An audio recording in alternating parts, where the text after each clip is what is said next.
ഓം ശാന്തി. 27/10/2024 അവ്യക്ത BapDada. Revise course 8/10/2002. മുരളിയുടെ ടൈറ്റിലാണ് ആത്മീയ സ്നേഹത്തിന്റെ മൂർത്തിയായി ശിക്ഷണവും സഹയോഗവും ഒപ്പമൊപ്പം നൽകൂ. വിശേഷിച്ച് മധുബൻ നിവാസി സഹോദരീ സഹോദരന്മാരോടുള്ള സംഭാഷണം. ഇന്ന് സ്നേഹത്തിന്റെ സാഗരം ബാബ്ദാദ തന്റെ മാസ്റ്റർ ജ്ഞാനസാഗര കുട്ടികളുമായി മിലനം ആഘോഷിക്കുകയാണ്. ഈ പരമാത്മ സ്നേഹം കുട്ടികളുടെ പാലനയുടെ ആധാരമാണ്. പരമാത്മാ സ്നേഹം ബ്രാഹ്മണ ജീവിതത്തിന്റെ ആധാരമാണ്. ഇങ്ങനെ തന്നെ ബ്രാഹ്മണ സംഘടനയുടെ ആധാരമാണ് ആത്മീയ സ്നേഹം. ഏതൊരു ആത്മീയ സ്നേഹമാണോ താങ്കൾ കുട്ടികൾക്ക് അനുഭവിക്കാൻ സാധിക്കുകയുള്ളൂ.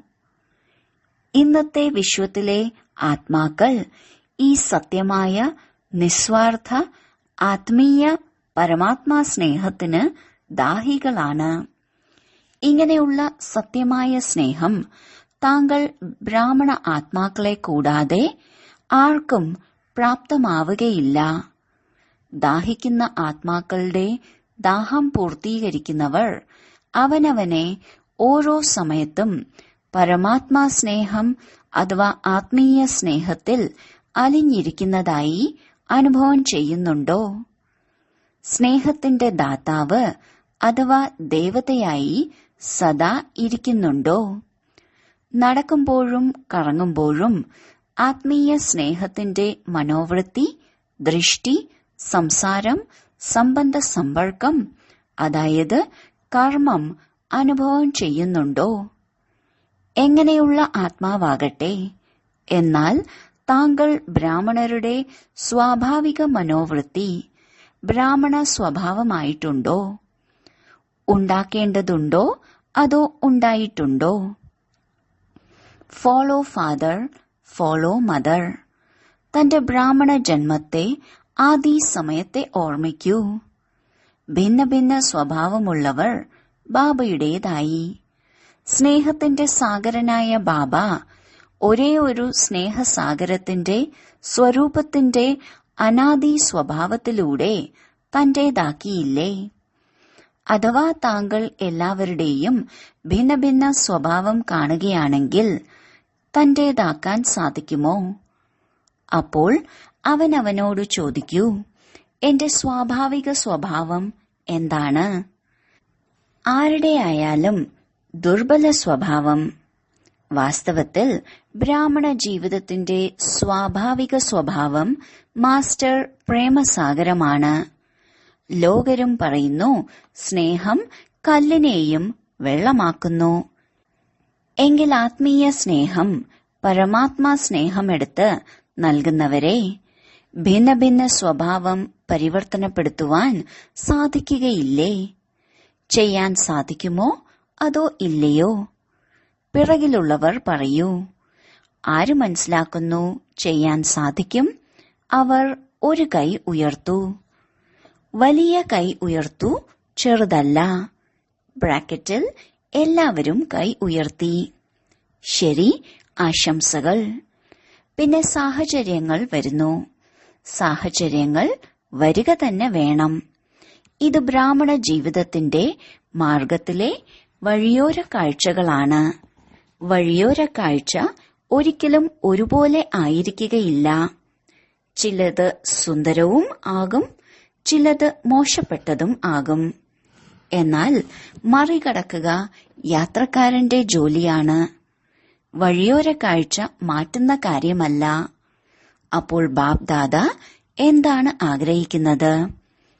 എല്ലാവരും അറിയുന്നതിൽ സമർത്ഥരായി കഴിഞ്ഞുവല്ലോ. ഇന്ന് മധുബൻ നിവാസികൾക്ക് വിശേഷ അവസരം ലഭിച്ചിരിക്കുന്നു. സുവർണാവസരം അല്ലേ? ശരി, ഈ സുവർണ അവസരത്തിന്റെ പകരം എന്താണ്?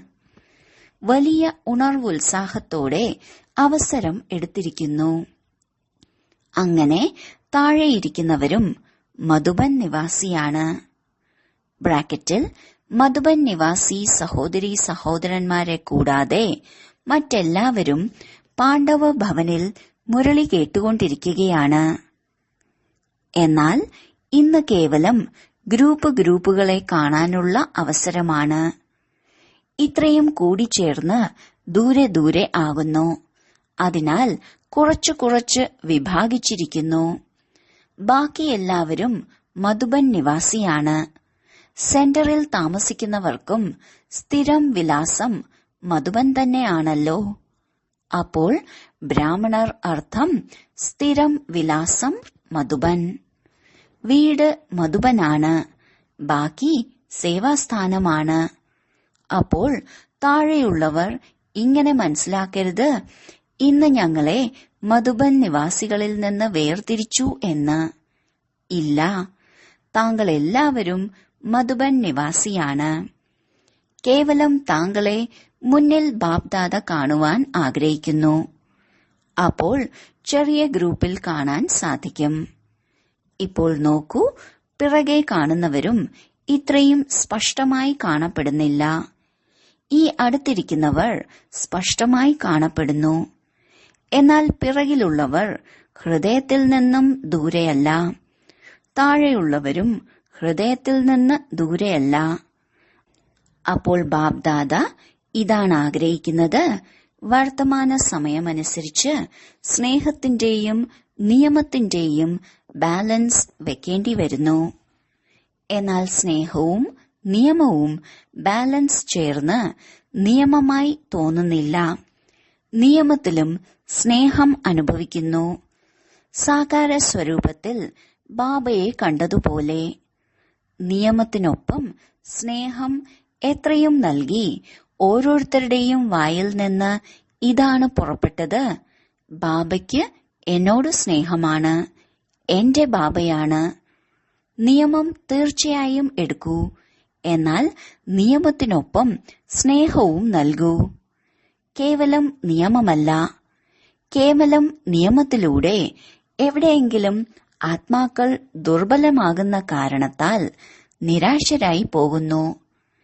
എപ്പോൾ സ്വയം ആത്മീയ സ്നേഹത്തിന്റെ മൂർത്തിയാകുമെങ്കിൽ അപ്പോൾ മറ്റുള്ളവരുടെ സ്നേഹത്തിന്റെ, അതായത് ആത്മീയ സ്നേഹം, മറ്റു സ്നേഹമല്ല. ആത്മീയ സ്നേഹം അതായത് ഓരോ സമസ്യയെ പരിഹരിക്കുന്നതിൽ സഹയോഗി ആവുക. കേവലം ശിക്ഷണം നൽകുകയല്ല, ശിക്ഷണവും സഹയോഗവും ഒപ്പമൊപ്പം നൽകുക. ഇതാണ് ആത്മീയ സ്നേഹത്തിന്റെ മൂർത്തി ആകുക. അപ്പോൾ ഇന്ന് വിശേഷിച്ച് ബാപ്ദാദ ഓരോ ബ്രാഹ്മണ ആത്മാക്കൾക്കും ദേശത്താകട്ടെ വിദേശത്തിലാകട്ടെ നാനാഭാഗത്തെയും സർവ കുട്ടികൾക്കും ഇത് വിശേഷിച്ച് അടിവര ഇടുന്നു. ആത്മീയ സ്നേഹത്തിന്റെ മൂർത്തിയാകൂ. ആത്മാക്കളുടെ ആത്മീയ സ്നേഹത്തിന്റെ ദാഹം ശമിപ്പിക്കുന്നവരായ ദാത ദേവതയാകൂ. ശരിയല്ലേ? നല്ലത്. ബ്രാക്കറ്റിൽ പിന്നെ ബാപ്ദാദ മധുബൻകാരുമായി ചർച്ച നടത്തി. എല്ലാവരെയും ദൃഷ്ടിയിലൂടെ സംപ്രീതരാക്കി. ഹോസ്പിറ്റൽ, അബു നിവാസി പാർട്ടികളുമായി അവ്യക്ത ബാപ്ദാദയുടെ സംഭാഷണം. എല്ലാവരും അവരവരെ ഭാഗ്യശാലി എന്ന് മനസ്സിലാക്കുന്നുണ്ടോ? മുഴുവൻ വിശ്വത്തിൽ ഏറ്റവും വലുതിലും വലിയ ഭാഗ്യം ആരുടേതാണ്? ഓരോരുത്തരും എന്താണ് കരുതുന്നത്? ഏറ്റവും വലുതിലും വലിയ ഭാഗ്യം എന്റേതാണ്. എല്ലാവരും ഇങ്ങനെ കരുതുന്നുണ്ടോ? ഭാഗ്യശാലിയാണെങ്കിൽ സന്തോഷമുണ്ടായിരിക്കുമോ? സദാ സന്തോഷമുണ്ടാകുമോ? ഇടയ്ക്കിടയ്ക്കല്ലല്ലോ. എപ്പോൾ ബാപ്ദാദ ഭാഗ്യ നക്ഷത്രം പ്രകാശിപ്പിച്ചുവോ, തിളങ്ങുന്ന നക്ഷത്രം കണ്ട് സന്തോഷിക്കുന്നുവോ? ഹൃദയത്തിൽ സദാ സന്തോഷത്തിന്റെ വാദ്യം മുഴങ്ങുന്നുണ്ടോ? ഏത് ഗീതമാണ് ഹൃദയം പാടുന്നത്? ആഹാ, എന്റെ ശ്രേഷ്ഠ ഭാഗ്യം! ഈ ഗീതം പാടുന്നുണ്ടോ? മുഴുവൻ കൽപ്പം താങ്കളുടെ ഭാഗ്യത്തിന്റെ മഹിമ ഉണ്ടായിക്കൊണ്ടിരിക്കുന്നു. പകുതി കൽപ്പം ഭാഗ്യത്തിന്റെ പ്രാലബ്ധം അനുഭവിക്കുന്നു. പകുതി കൽപ്പം താങ്കളുടെ ഭാഗ്യത്തിന്റെ മഹിമ അനേകാനേക ആത്മാക്കൾ പാടിക്കൊണ്ടിരിക്കുന്നു. ഏറ്റവും വിശേഷ കാര്യമാണ് ബാബയ്ക്ക് മുഴുവൻ വിശ്വത്തിൽ ആരാണ് പ്രിയപ്പെട്ടവർ ആയത്? താങ്കളല്ലേ പ്രിയപ്പെട്ടവരായത്? എത്ര ആത്മാക്കളുണ്ട്, എന്നാൽ താങ്കളാണ് പ്രിയപ്പെട്ടവരായത്. ഭഗവാനും ഭാഗ്യവും. മുഴുവൻ കൽപ്പത്തിൽ ഇങ്ങനെ യാതൊരു ആത്മാവുമില്ല ആർക്കാണോ എന്നും സ്നേഹസ്മരണ ലഭിക്കുന്നത്, പ്രഭു സ്നേഹം ലഭിക്കുന്നത്. എന്നും സ്നേഹസ്മരണ ലഭിക്കുന്നില്ലേ? ഏറ്റവും കൂടുതൽ ഓമനകൾ ആരാണ്? താങ്കളല്ലേ ഓമനകളായത്? അപ്പോൾ സദാ തന്റെ ഭാഗ്യം ഓർമ്മിക്കുന്നതിലൂടെ വ്യർത്ഥ കാര്യങ്ങൾ ഓടിപ്പോയിക്കൊള്ളും. ഓടിക്കേണ്ടി വരികയില്ല, സഹജമായി തന്നെ ഓടിപ്പോയിക്കോളും. ഇപ്പോൾ വർത്തമാന സമയത്തിനനുസരിച്ച് സംഗമയുഗത്തിന്റെ സമയത്തിന്റെ മഹത്വം മനസ്സിലാക്കി ഓരോ സെക്കൻഡും തന്റെ പ്രാലബ്ധം ശ്രേഷ്ഠമാക്കിക്കൊണ്ടിരിക്കൂ. ഒരു സെക്കൻഡും വ്യർത്ഥമായി പോകരുത്. എന്തെന്നാൽ ഓരോ സെക്കൻഡിനും വളരെ വലിയ മഹത്വമാണ്. സെക്കൻഡല്ല പോകുന്നത്, എന്നാൽ വളരെ കാലം പോകുന്നു. ഈ സമയം പിന്നീട് ലഭിക്കുകയില്ല. സമയത്തിന്റെ പരിചയമില്ലേ? നന്നായി, സ്മൃതിയിലുണ്ടല്ലോ. നോക്കൂ, ഇന്ന് താങ്കൾ എല്ലാവർക്കും പ്രത്യേക സമയം ലഭിക്കുന്നുണ്ടല്ലോ. അഥവാ കൂട്ടമായി വരികയാണെങ്കിൽ കാണപ്പെടുകയേയില്ല. ഇപ്പോൾ കണ്ടുകൊണ്ടിരിക്കുന്നു ആരൊക്കെയുണ്ട് എന്ന്. എല്ലാവരും വിശേഷ ആത്മാക്കളാണ്. കേവലം തന്റെ വിശേഷതയെ അറിഞ്ഞ് വിശേഷതയെ കാര്യത്തിൽ ഉപയോഗിക്കൂ. ഡ്രാമയനുസരിച്ച് ഓരോ ബ്രാഹ്മണ ആത്മാവിനും എന്തെങ്കിലും വിശേഷത പ്രാപ്തമാണ്. ഇങ്ങനെ ആരുമില്ല യാതൊരു വിശേഷതയും ഇല്ലാത്തതായി. അപ്പോൾ തന്റെ വിശേഷതയെ സദാ സ്മൃതിയിൽ വയ്ക്കൂ. അതിനെ സേവനത്തിൽ ഉപയോഗിക്കൂ. ഓരോരുത്തരുടെയും വിശേഷത പറക്കുന്ന കലയുടെ വളരെ തീവ്രഗതി ഉണ്ടാക്കും. സേവനത്തിൽ ഉപയോഗിക്കുക, അഭിമാനത്തിൽ വരരുത്. എന്തെന്നാൽ സംഗമത്തിൽ ഓരോ വിശേഷതയും ഡ്രാമയനുസരിച്ച് പരമാത്മാ ദാനമാണ്. പരമാത്മാ ദാനത്തിൽ അഭിമാനിക്കരുത്. പ്രസാദം ഉണ്ടാകുന്നതുപോലെ അതിനെ ആരും തന്റേതെന്ന് പറയുകയില്ല, എന്റെ പ്രസാദമാണ് എന്ന്. എന്നാൽ പ്രഭു പ്രസാദമാണ്. ഈ വിശേഷതകളും പ്രഭു പ്രസാദമാണ്. പ്രസാദം കേവലം അവനവനെ പ്രതിയല്ല ഉപയോഗിക്കുന്നത്, വിതരണം ചെയ്യുന്നു. വിതരണം ചെയ്യുന്നു, മഹാദാനി ആകുന്നു, വരദാനിയും ആകുന്നു. പാണ്ഡവരും വരദാനി മഹാദാനിയാണ്. ശക്തികളും മഹാദാനിയാണോ? 1-2 മണിക്കൂറിന്റെ മഹാദാനിയല്ല, തുറന്ന ഭണ്ഡാരം. അതിനാൽ ബാബയെ തുറന്ന ഭണ്ഡാരി എന്ന് പറയുന്നു. തുറന്ന ഭണ്ഡാരമല്ലേ? ആത്മാക്കൾക്ക് അഞ്ജലി നൽകിക്കൊണ്ട് പോകൂ. എത്ര വലിയ വരിയാണ് യാചകരുടേത്! താങ്കളുടെ അടുക്കൽ എത്ര നിറഞ്ഞ ഭണ്ഡാരമാണ്! അളവറ്റ ഭണ്ഡാരമാണ്. എന്താ പിശുക്കരാണോ? വിതരണം ചെയ്യുന്നതിൽ എക്കണോമി ചെയ്യുന്നില്ലല്ലോ. ഇതിൽ ഉദാരഹൃദയരായി വിതരണം ചെയ്യൂ. വ്യർത്ഥമാക്കി കളയുന്നതിൽ എക്കണോമി ചെയ്യൂ. എന്നാൽ വിതരണം ചെയ്യുന്നതിൽ തുറന്ന ഹൃദയത്തോടെ വിതരണം ചെയ്യൂ. എല്ലാവരും സന്തുഷ്ടരാണോ? ഇടയ്ക്കിടെ കുറേശ്ശെ കുറേശ്ശെ ആകുന്നു. ഇടയ്ക്ക് മൂഡ് ഓഫ്, ഇടയ്ക്ക് മൂഡ് വളരെ സന്തോഷം. ഇങ്ങനെയല്ലല്ലോ. Follow father. എന്താ ബാബ്ദാദ മൂഡ് ഓഫ് ആകാറുണ്ടോ? അപ്പോൾ ഫോളോ ഫാദർ അല്ലേ? ബാബ്ദാദയുടെ അടുക്കൽ പ്രത്യേകിച്ച് ബ്രാഹ്മണ കുട്ടികൾക്ക് വേണ്ടി ടിവിയുണ്ട്.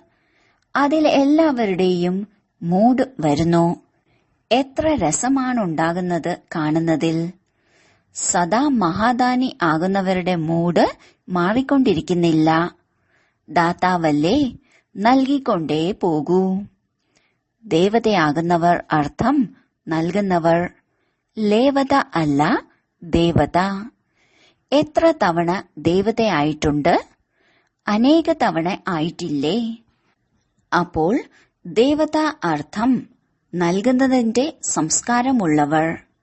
ആര് എന്തു തന്നെ നൽകിയാലും, പക്ഷേ താങ്കൾ സുഖത്തിന്റെ അഞ്ജലി, ശാന്തിയുടെ അഞ്ജലി, പ്രേമത്തിന്റെ അഞ്ജലി നൽകൂ. ആളുകളുടെ അടുക്കൽ ദുഃഖവും അശാന്തിയുമാണ് ഉള്ളത്. അപ്പോൾ അവർ എന്താണ് നൽകുക? അതല്ലേ നൽകുന്നത്. താങ്കളുടെ അടുക്കൽ എന്താണുള്ളത്? സുഖശാന്തി. ഇത് ശരിയല്ലേ? നല്ലത്. മിലനം ആഘോഷിച്ചു. ഇങ്ങനെ കരുതരുത്, ഞങ്ങൾ പിറകിലായി. സ്പെഷ്യലായി വന്നിരിക്കുന്നു. മധുബന്റെ സമീപത്ത് വന്നിരിക്കുന്നു. അതുകൊണ്ട് സൽക്കാരം നന്നായി ചെയ്തല്ലോ. ഹോസ്പിറ്റലുകാരും സേവനം നന്നായി ചെയ്തുകൊണ്ടിരിക്കുകയാണ്.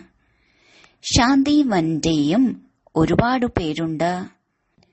പാർട്ടിയിൽ വന്നവരും സിഖിലതയാണ്, അതായത് നഷ്ടപ്പെട്ടിട്ട് തിരികെ കിട്ടിയവരാണ്.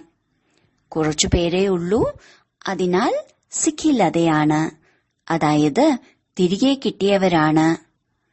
വിദേശികൾ കൂടാതെ ശോഭയില്ല. അതിനാൽ ഓരോ ഗ്രൂപ്പിലും തന്റെ ശോഭ വർദ്ധിപ്പിക്കുവാനായി നന്നായി വരുന്നു. ശരി.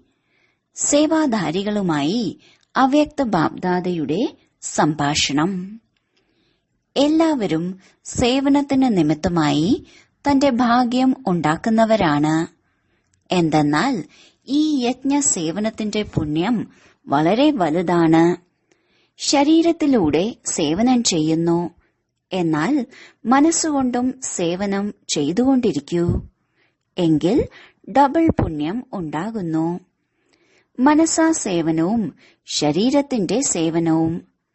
ആര് തന്നെ വരുന്നുവെങ്കിലും സേവാധാരികളുടെ സേവനത്തിലൂടെ അന്തരീക്ഷത്തിൽ നിന്ന് തന്റെ ലാഭമെടുത്തു പോകുന്നു. അപ്പോൾ എത്ര തന്നെ പേർ വരുന്നുവോ, സേവനത്തിന്റെ സമയം അത്രയും ആത്മാക്കളുടെ പുണ്യം അഥവാ ആശീർവാദം ശേഖരണമാകുന്നു. ഇങ്ങനെ സേവനം ചെയ്തുകൊണ്ടിരിക്കുന്നു, ശരീരത്തിലൂടെയും മനസ്സിലൂടെയും. ഡബിൾ സേവാധാരിയാണോ അതോ സിംഗിൾ ആണോ? ആരാണ് ഡബിൾ? ഡബിൾ ചെയ്യുന്നില്ലേ? സേവനത്തിന്റെ പ്രത്യക്ഷ ഫലവും ലഭിച്ചുകൊണ്ടിരിക്കുന്നു. എത്ര സമയം ഇവിടെ താമസിക്കുന്നുവോ അത്രയും അധികം സന്തോഷം ലഭിക്കുന്നില്ലേ? അപ്പോൾ പ്രത്യക്ഷ ഫലവും കഴിക്കുന്നു, ആശീർവാദങ്ങളും സമ്പാദിക്കുന്നു. ഭാവിയും ഉണ്ടാക്കി, വർത്തമാനവും ഉണ്ടാക്കി. ബാപ്ദാദയ്ക്കും സന്തോഷമാകുന്നു. കുട്ടികൾ തന്റെ പ്രാലബ്ധം വളരെ സഹജവും ശ്രേഷ്ഠവുമായി ഉണ്ടാക്കിക്കൊണ്ടിരിക്കുന്നു. സേവനം സേവനം സേവനം മാത്രം. മറ്റൊരു കാര്യങ്ങളിലും പോകുന്നില്ല. സേവനമർത്ഥം സമ്പാദിക്കുക. സേവാധാരികളോട് ബാപ്ദാദയ്ക്ക് വിശേഷ സ്നേഹമുണ്ടാകുന്നു. എന്തെന്നാൽ ബാപ്ദാദയും വിശ്വസേവകനാണ്. അപ്പോൾ സമാനമായല്ലോ. മനസ്സിനെ ബിസിയാക്കി വെക്കുന്നുവോ അതോ കാലിയാക്കി വെക്കുന്നുവോ? മധുബൻ അർത്ഥം ഓർമ്മയും സേവനവും. നടക്കുമ്പോഴും കറങ്ങുമ്പോഴും മനസ്സ് ഓർമ്മയിൽ അല്ലെങ്കിൽ സേവനത്തിൽ ബിസിയായിരിക്കട്ടെ. എല്ലാവരും സന്തുഷ്ടരായി ഇരിക്കുന്നുവോ? ഇടയ്ക്കിടെ ഉള്ളവരല്ലല്ലോ, സദാ സന്തുഷ്ടരായി ഇരിക്കുന്നവർ. താങ്കളുടെ സന്തോഷം കണ്ട് മറ്റുള്ളവരും സന്തോഷിക്കുന്നു. സേവാധാരികളുടെയും ടേൺ ലഭിച്ചു. സന്തുഷ്ടരല്ലേ? വിശേഷ ടേൺ ലഭിച്ചില്ലേ? മധുബൻകാരുടെ നിമിത്തമായി താങ്കൾക്കും സുവർണ അവസരം ഉണ്ടായി. സ്വയം സദാ സ്വമാനത്തിൽ കഴിഞ്ഞ് പറന്നുകൊണ്ടിരിക്കൂ. സ്വമാനം ഒരിക്കലും വിടരുത്. പഠിച്ചു വരികയാണെങ്കിലും ശരി. എന്നാൽ സ്വമാനം എന്താണ്? വിശ്വത്തിലെ സർവാത്മാക്കളിലും ശ്രേഷ്ഠാത്മാവാണ്. അപ്പോൾ തന്റെ ആത്മീയ സ്വമാനം ഏത് ജോലി ചെയ്യുമ്പോഴും മറക്കരുത്. ലഹരി ഉണ്ടാകുന്നില്ലേ?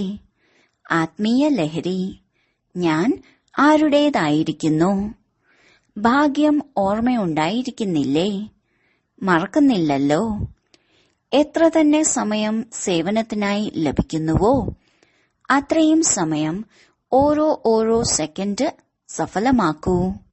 വ്യർത്ഥമായി പോകരുത്. സാധാരണവുമല്ല. ആത്മീയ ലഹരിയിൽ, ആത്മീയ പ്രാപ്തികളിൽ സമയം പോകട്ടെ. ഇങ്ങനെയുള്ള ലക്ഷ്യം വെക്കുന്നില്ലേ? ശരി. ഓം ശാന്തി.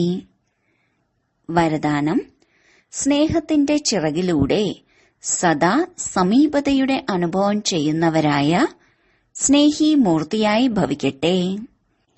എല്ലാ കുട്ടികളിലും ബാബ്ദാദയുടെ സ്നേഹം അടങ്ങിയിട്ടുണ്ട്.